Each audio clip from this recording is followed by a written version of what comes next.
Okay. Hi, my name's Cody. I'm with Bubbly Bulldog Grooming. This is Winston. He's a little 1.5-year-old Shih Tzu. I've been grooming him since he was a puppy. So he's a really good example of how to do paw pad shave outs and nail trims. So we'll go ahead and get started. I'm going to start with showing you how to do paw pad trim. You don't want to, because the joints here in the hip, you want to just move the foot in a natural position. With some dogs that like to sit down, I'll put my forearm between the back legs to help support them. And what I like to do is set my finger above the paw pad, shave out the top, and then I'll go in, shave out in between.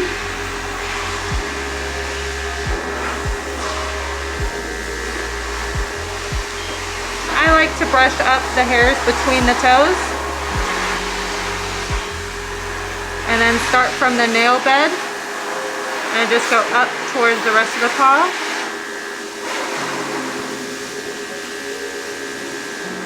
And you have a nice little shaved out paw. You don't have to, some people don't go all the way in the paw pad because they want to leave some hair for protection of the paw. It's up to you and where your area is at. So now we're gonna go ahead and start with the nail. Oh, you already did the nail trim. So with the nails, what you're looking for is in the center, is you want the black dots. That is the vein. So when it starts to get more pigmented and or shinier looking, we use a Dremel here, and that's when you want to stop.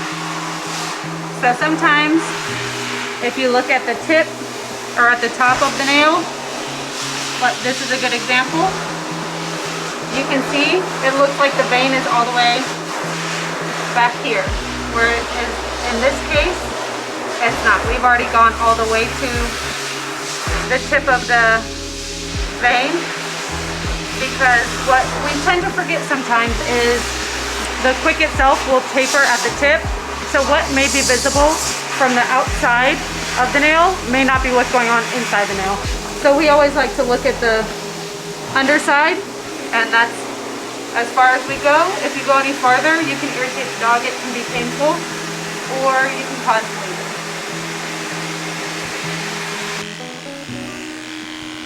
When cutting a drop coat, which is technically what this is because the hair doesn't grow straight out, it grows, the hair follicle itself will grow out at a specific angle, and as you can see, it's coming down this way and then laying down on the body.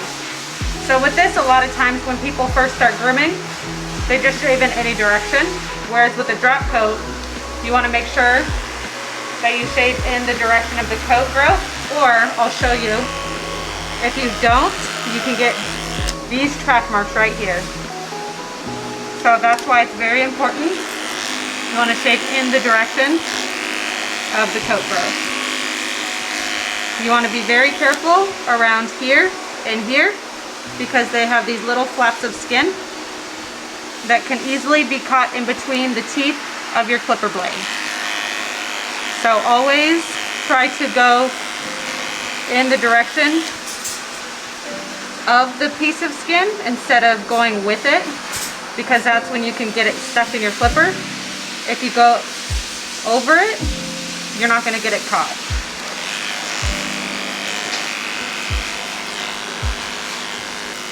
You want to lift the leg in a natural position.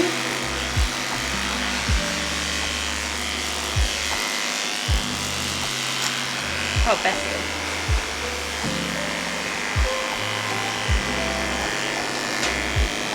And again, there's that little flap of skin, so you just want to use caution when working around that area.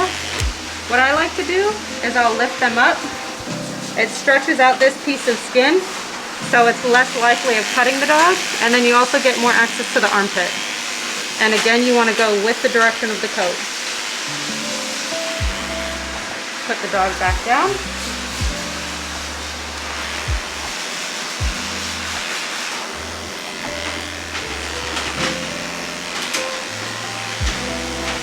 And the same thing, you want to lift the leg in a natural way as to not irritate what I like to do here is go over the coat twice. Oh, dang it. Sorry. Okay. Go over the coat twice. The first one is what I call the first pass, or the rough cut. And then the next one is when I will brush the coat up so that we can get a more even cut. As you can see, it's not all even. And I used to just do one pass and send the dog home. But that was when I was a baby groomer and just starting out. I will add a little bit of moisture to the coat. You can use water, you can use a finishing spray, you can use a detangling spray. You just don't want to use too much. You want to add a little bit of moisture to the coat to help the coat stay up when you brush it. I always like to start right here behind the grooming loop, working around the neck and in the direction of the coat growth. And I like to work section by section. That way I know I'm not going to forget any piece and it's all going to come out as smooth as possible.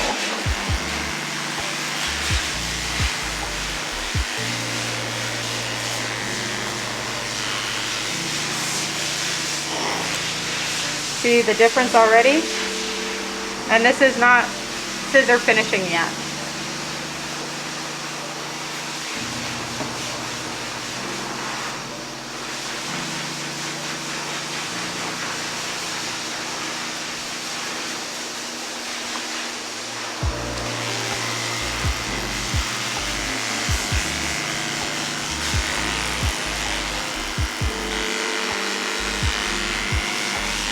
And we're not going to get as clean of a look right here because there's the dew cloth, there's a bump there, and there's also under the paw pad, this little bump right here.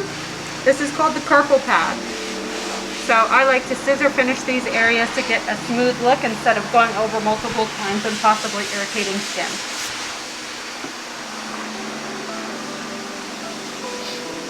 And you want to have a lighter hand when you're doing the back brushing because you don't want to irritate the hair follicle itself or the pore. You're just wanting to fluff it up. Again, start over and going in the direction of the coat growth. As I come down the side, I start to angle down and then coming off the side, following the rib cage around.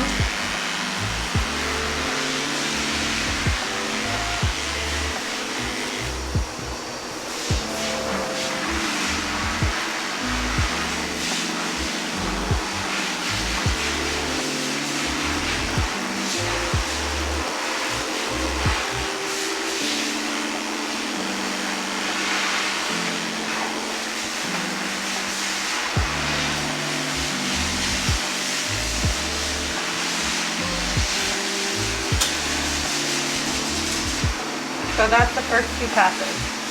Now, if you're getting track marks and you're going with the direction of the coat, check your clipper blade, as hairs can get stuck in the blade itself, causing it to clog and not cut properly. So you want to get a clipper brush to clean it out so you get as smooth as a cut as possible. So next step is paw pass. As before, set your line by setting your finger on the top of this paw pad, using your finger as a guard, going down, then coming back up to clean the line up further. What I like to do is I'll set in the edge on each side here so you're not overlapping, causing possible irritation or catching a toe.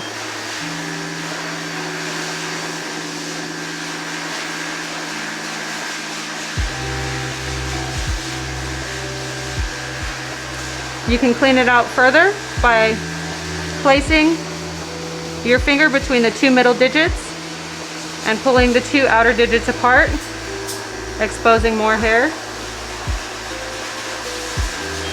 to have a nice clean paw pad. Fluff up the hair, take it from the nail bed,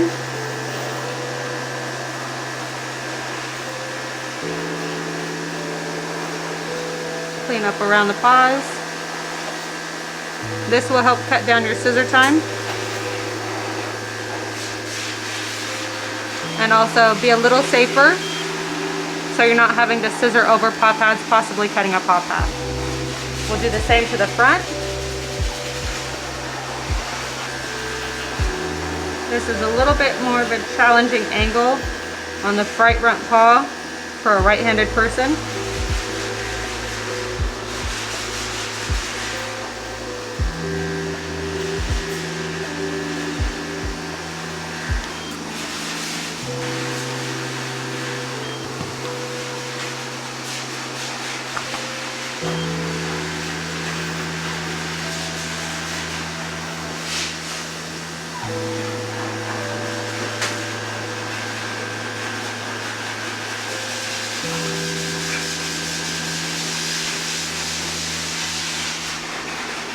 And the sanitary area.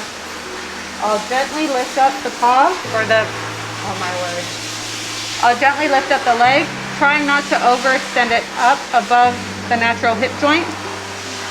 I like to start up by where the belly button or the umbilical cord was, cleaning up that carefully. They have flaps of skin here as well that can be easily caught. And then, again, the flap of skin here, you want to work towards it, as it doesn't, as to not get it caught in your clipper plate. And then work back, working towards.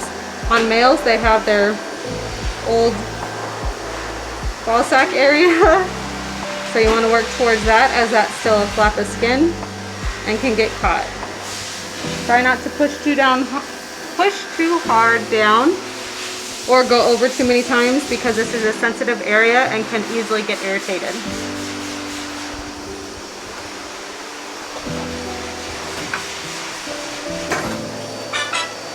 Alright, for scissoring a foot, I will comb. I know, bud. I'll comb the hair. You want to pull it in the natural direction it would lay. Take a solid shear. You can do a curved or not curved. Start back at this line that you already pre-cut earlier. I like to hold it to where the blade that's attached to my fingers will sit flush over it. You want to make sure that you cannot see the paw pad through it, or there's a chance of closing and cutting on it. So you want to set it over and close. Follow that all the way around to clean up around the paw pad. We will brush the hair again, and now we're going to be setting the shape of the foot. So I like to do a U pattern, not necessarily following as closely on the sides, or you can pinch the foot so that when you set the paw down, the hair underneath is in the pattern that you'd like. You fluff the hair up. You can take a solid shear or blenders as well. There's an edge where the top hair meets the bottom hair, and I like to just clean that up.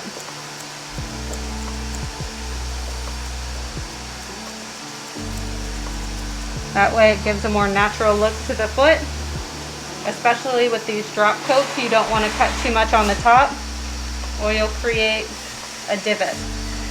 We'll do the same to the front.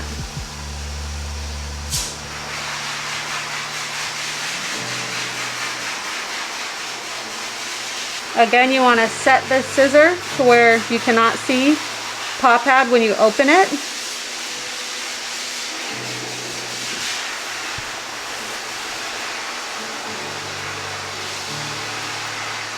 And then we'll create our U pattern.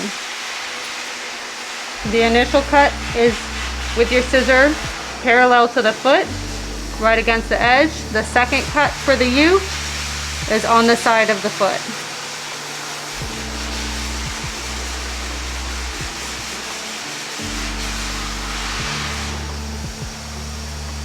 So we have that pickup on the bottom. We will go through, take the edge off with our blenders on the top.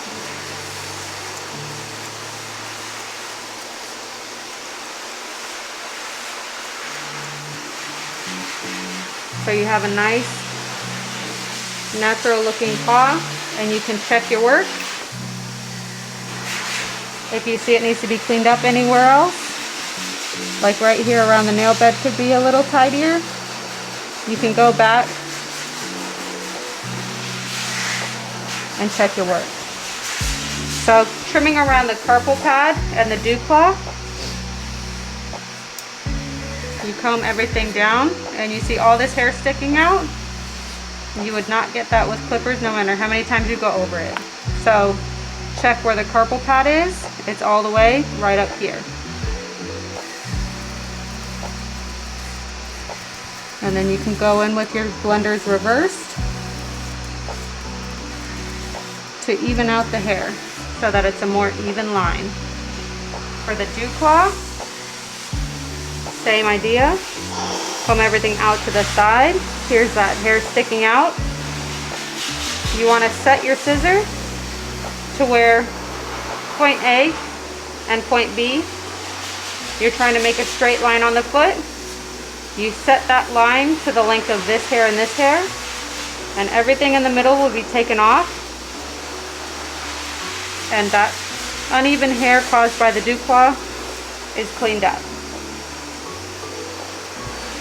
Now going through and scissor finishing,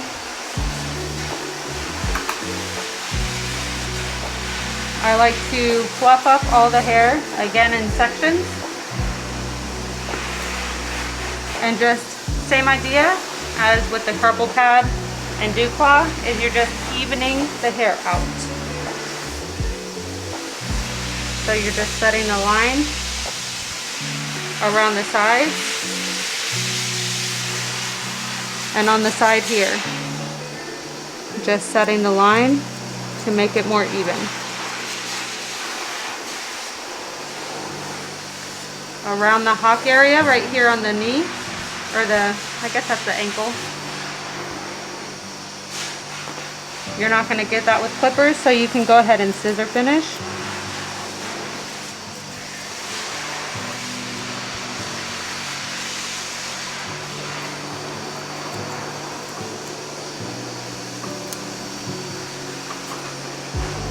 And in between each cut, always go through and fluff the hair back up.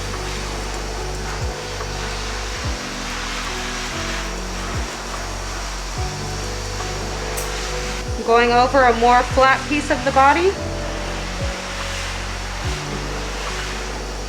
you're just wanting to basically take off these fringy parts, all this fringe, to make it more even looking. So you want to just glaze right over the body, not necessarily pushing in.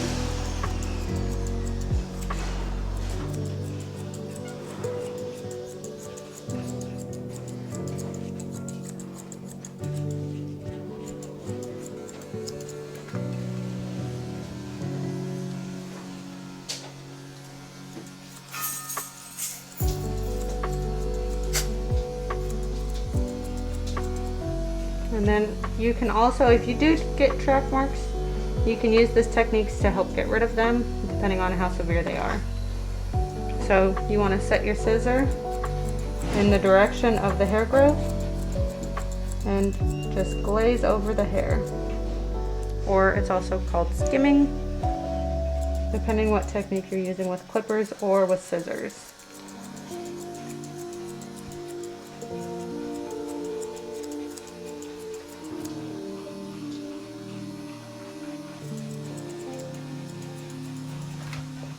To get this area right here, you want to be very careful. Lifting up, check where it's at. I like to set in my curves reverse and barely just take the fringe off, just to give it a little bit neater of a look. Same with under here. Lift up the leg.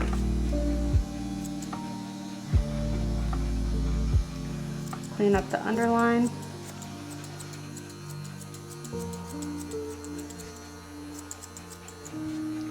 set it in reverse up in the armpit area to give it a little bit cleaner of a look. Cleaning up the front legs. You want to make all the hair down in one direction. I like to start with the bottom. I'll clean up the bottom hair, which we already kind of did with the purple pad. Comb it all over to one direction.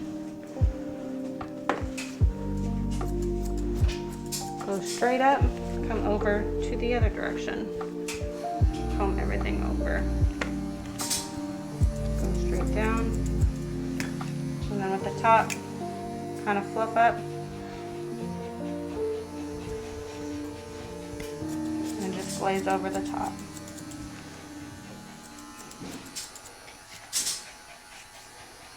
To get this armpit area, I like to scissor it while they're standing in a natural position, because you could take off too much and give a sunken look to the armpit or elbow.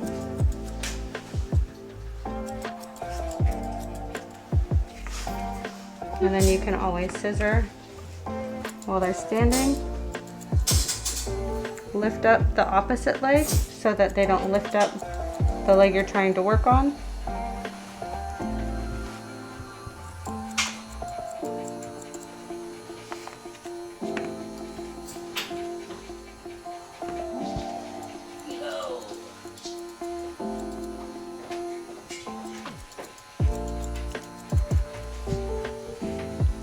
And then up in the shoulders and neck.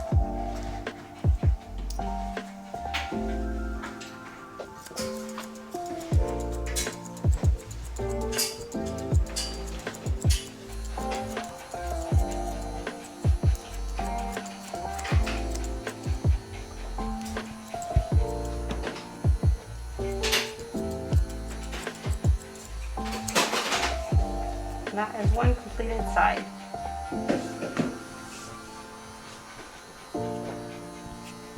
Here is the completed side after the first and second pass scissor work.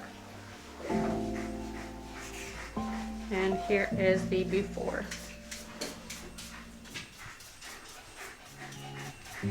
I'll show you how I like to do at least Shih Tzu heads, as they're already a pretty round skull.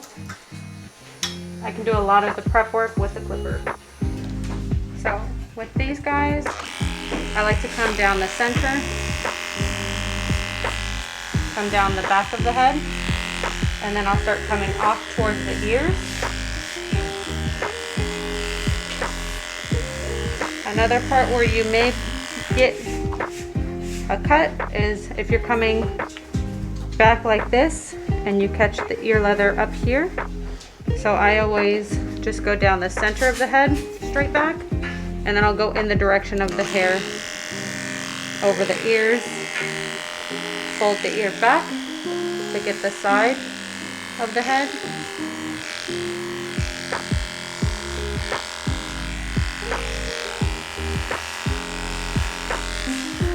You can come over the bridge of the nose, over the lip of the dog, again following the hair direction. Same for the side. Come down over, flip the ear up.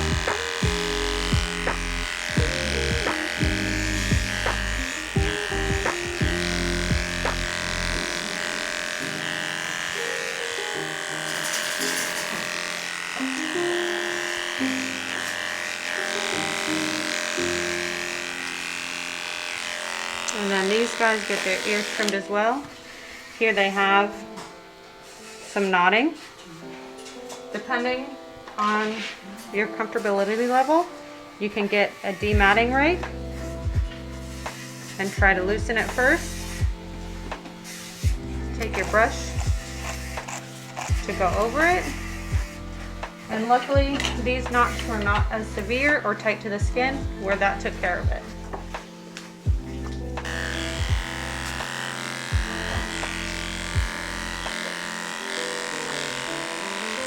And again, with the ear, you do a similar technique to the head. Come down the center, and then you kind of come off the side, so the ear leather does not get caught in the clipper.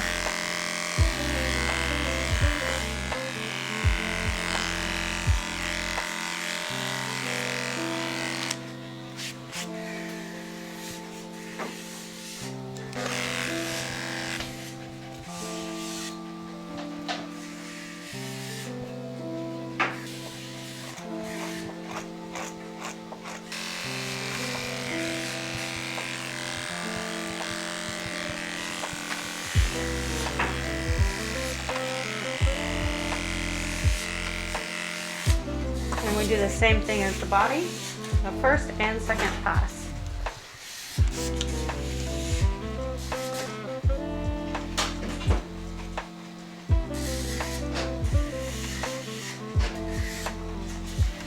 And again, check your clipper. There can be hair caught that can affect the smoothness of your cut.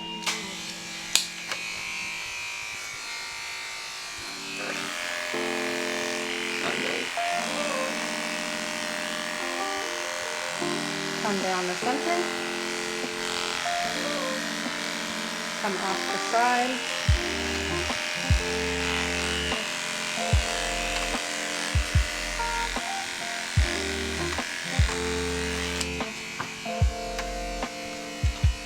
lift the ear up,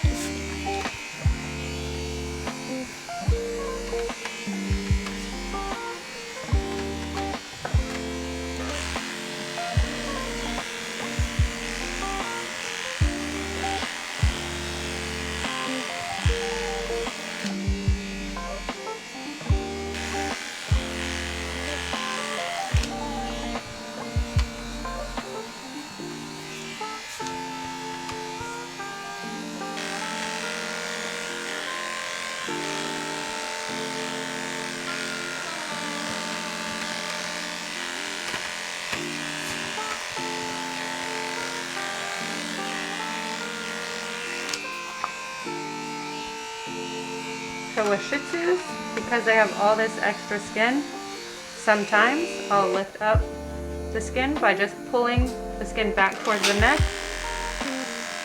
and cleaning it up a little bit.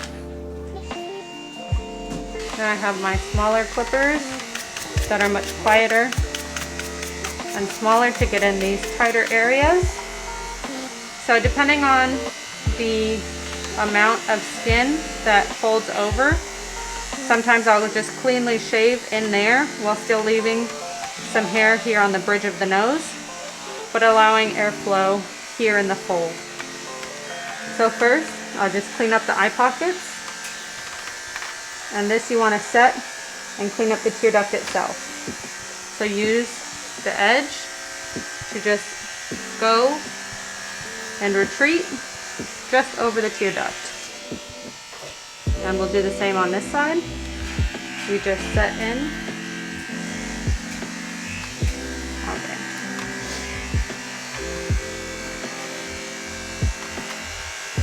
Just set in and retreat on the opposing side as well. Stop lifting. So that's what I would do with every groom. But with this one, I'm going to take it a step further, pull the skin up, and we are going to clean this area. This is called the stop. And we're just going to clean this up.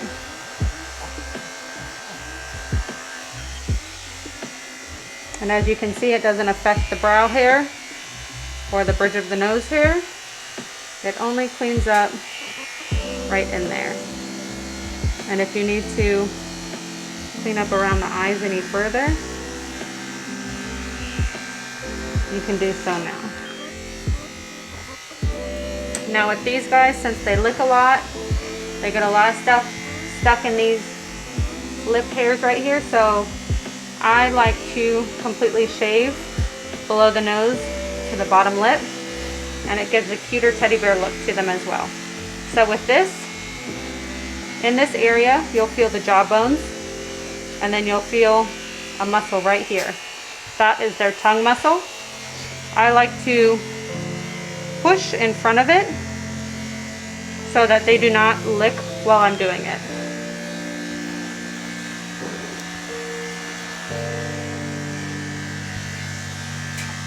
You got past me. And then this gives a nice little clean look, cleans it up, and there won't be any food stuck to that area. To clean up the head, I always like to start around the eyes. I like to hold underneath the jawbone here, right at the back. You'll feel where their neck bone here, where their neck connects. I'll hold there, where they can still move, but it's a little bit more restricted and I'm not pulling hair. So I will fluff the hair up. Now, carefully set your scissor in, and you're wanting to set it right here, right below the tear duct, and then you want to cut the hair there. Now with puppies, I do not do this because they don't have the restraint yet to hold still so that I don't poke them in the eye.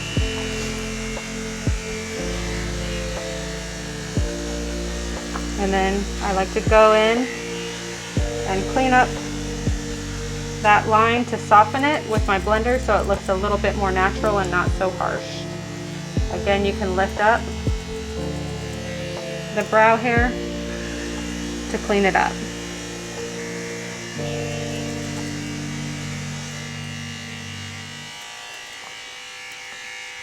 I'll then go for the hair above the eye.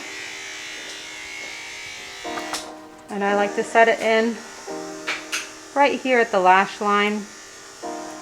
Depending on if your dog has lashes that the owners would like to save, you can hold it down with your thumb. I'll show that one. And then you want to comb down and clean up right at that lash line. So that gives a cleaner look already. And then you're left with a ridge or a point right here, just like with the feet, where you want to connect these two lines. So from there, I'll blend it back up into the head, hovering over that line, not necessarily pressing or getting too close, to give it a more rounded look. Now with this part right here, you can still see some hair, but I don't want to shave over the brows themselves. They have these little dots that kind of are like their eyebrows. I don't like to shave over that, or it can affect the look. So I will pull the skin back, set the scissor tip into the stop to shorten that hair further without shaving any higher. So it gives a little bit more of an open look. You still might have a little bit of length there. You can go in, set your scissor reverse, and take that point a little bit shorter so it gives a cleaner pull back to the head. I'll then do this half just to show. So again, you want to put your finger right up here in front of that tongue muscle, and I like to start here where I already cut. You want to set it your scissor parallel to the lip underneath, taking it back into that jawline.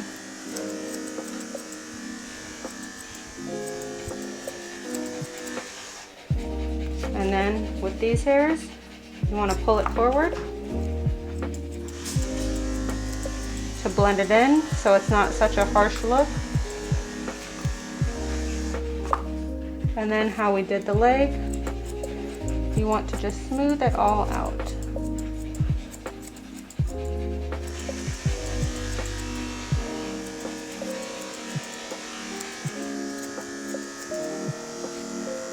And you see, I try to let them, he's not much of a panter, but some Shih Tzus can be heavy panters. If they are, then I'll let them pant with their mouth open, because they can get bigger cheeks when they do that, and then I'll scissor it as they do it. because they're not going to be perfectly set still with their mouth closed at home. They're going to be natural panting.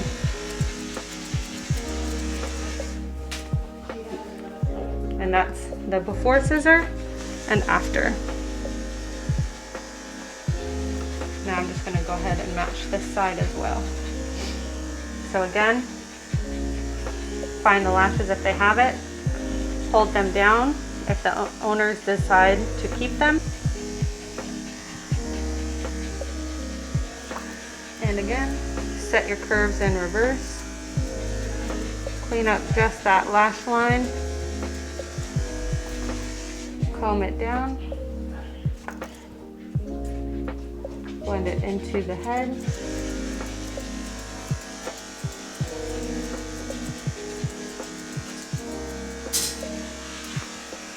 And now you're seeing he's starting to have a little point here. So what you can do is let it sit naturally and just scissor.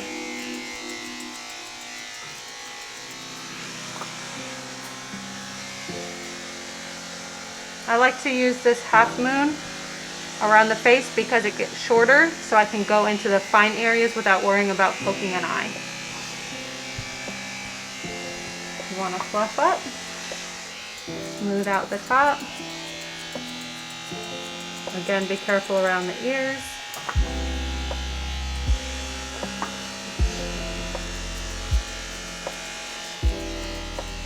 And you would want to try and set your scissor with these drop coats in the direction of the coat growth.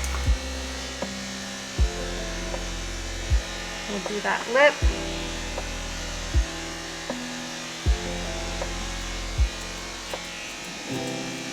No. Work it back towards this jaw with your thumb or index finger under that tongue muscle. Set your line, and then you can just smooth out the lips.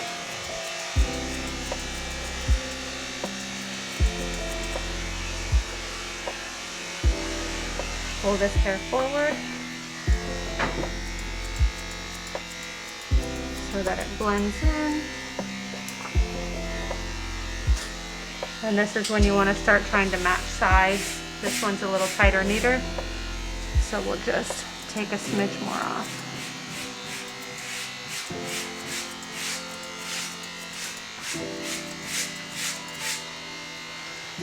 And as you can see, when I go to poke his eye or poke by his eye, this skin here retracts, and when he's natural, it sticks out.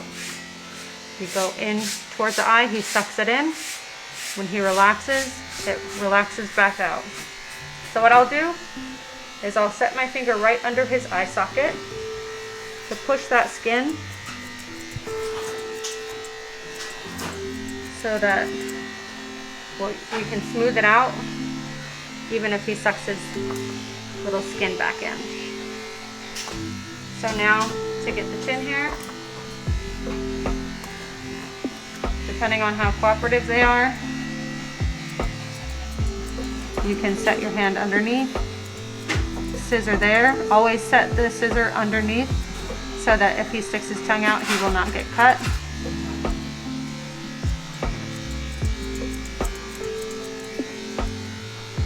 And then you can hold the bottom lip, tilt his head slightly up, not too much, because that can be uncomfortable and obstruct breathing. And then you want to go in a V pattern underneath that throat to accentuate that jawline. And then you can go through, do any final touches from there.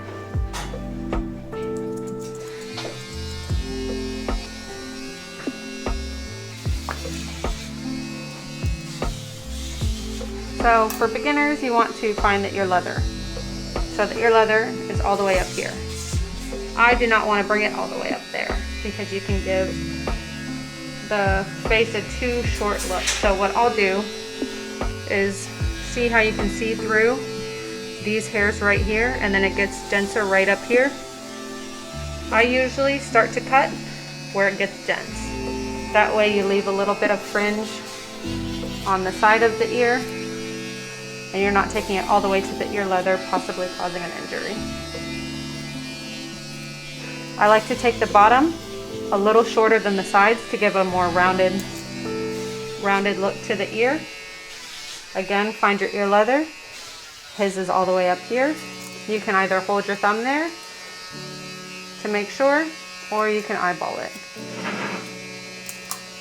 And then with the front sides, I don't take too much off, or it can create an ear that looks farther back than it really is. So with this one, I'll hold the ear back and barely take any fringe off.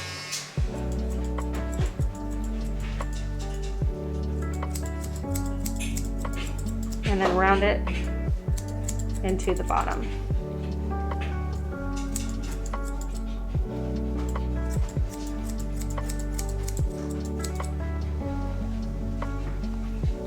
Another trick is you want to pull the ear forward, and you see all this excess hair that we haven't gotten. I will pull the ear forward and blend it into the rest of the head. Also cleaning up the neck and jaw to give a more natural but uniform look. That is the before and after, and basically the steps that I do to achieve a cute little Yorkie pet. Thank you for watching. Bye.